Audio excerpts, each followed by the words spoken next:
आपण पाहत आहात सत्य व रोखठोक न्यूज चॅनल महावृत्त न्यूज. आवाज तुमचा, ताकद आमची. पेठ वडगावात लडगे कॉम्प्लेक्सच्या बेसमेंटच्या खड्ड्यात अज्ञात मृतदेह. परिसरात खळबळ.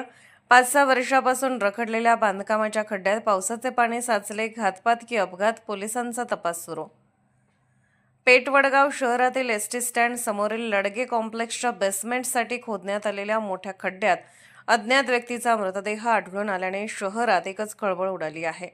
गेल्या 5-6 वर्षापासून या कॉम्प्लेक्सचे बांधकाम रखडले असून बेसमेंटसाठी खोदलेल्या या मोठ्या खड्ड्यामध्ये मोठ्या प्रमाणात अस्वच्छता आणि पावसाचे पाणी साचले होते. आज काही नागरिकांना या खड्ड्यात पाण्यावर मृतदेह तरंगताना दिसून आला. नागरिकांनी तातडीने पोलिसांशी संपर्क साधून घटनेची माहिती दिली. माहिती मिळताच पोलिसांनी घटनास्थळी धाव घेतली. नगरपालिका प्रशासनाच्या मदतीने मृतदेह पाण्यातून बाहेर काढण्यात आला. मृतदेह काही काळ पाण्यात असल्याने तो कुजलेल्या अवस्थेत आढळून आला. त्यामुळे मृताची ओळख पटवणे पोलिसांसमोर मोठे आव्हान बनले आहे.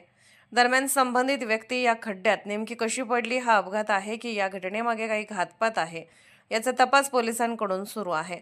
मृतदेह शवविच्छेदनासाठी पाठवण्यात आला असून त्यानंतरच मृत्यूचे नेमके कारण स्पष्ट होण्याची शक्यता आहे.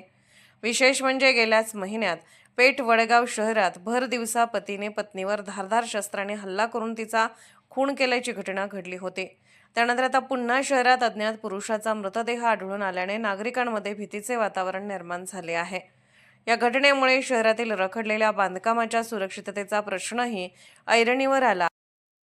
महावृत्त न्यूज चॅनलला लाईक करा, शेअर करा आणि सबस्क्राईब करा.